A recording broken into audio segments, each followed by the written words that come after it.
अस्सलाम वालेकुम वरहमतुल्लाहि वबरकातुहू। नबी करम सल्लल्लाहु अलैहि वसल्लम ने फरमाया, जो रोजेदार को इफ्तार कराता है उसको भी उतना ही अजर मिलेगा जितना रोजा रखने वाले को। रोजेदार को जरूर इफ्तार कराइए, सवाब का काम है, मगर इसका मतलब हरगिज ये नहीं है कि इफ्तार की दावत के चलते आप अपनी इबादत में किसी भी किस्म का कॉम्प्रोमाइज करें।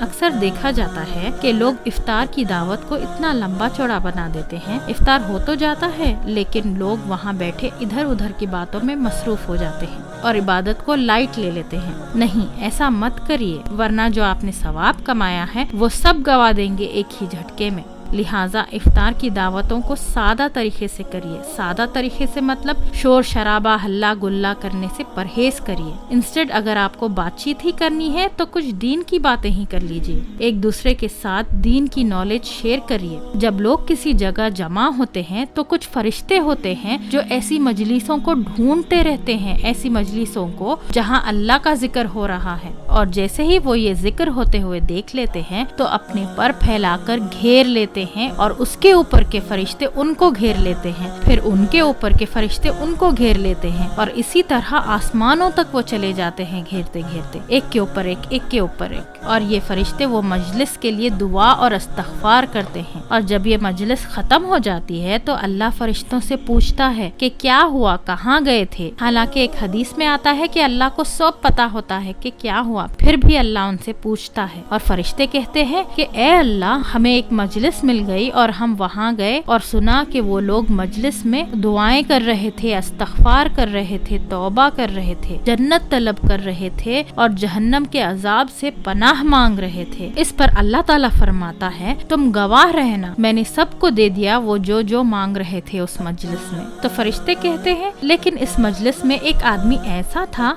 जो मजलिस में नहीं आया था, बल्कि चलते चलते सोचा कि बैठ जाऊं। तो अल्लाह ने कहा कि उसको भी मैंने माफ कर दिया। सुभान अल्लाह।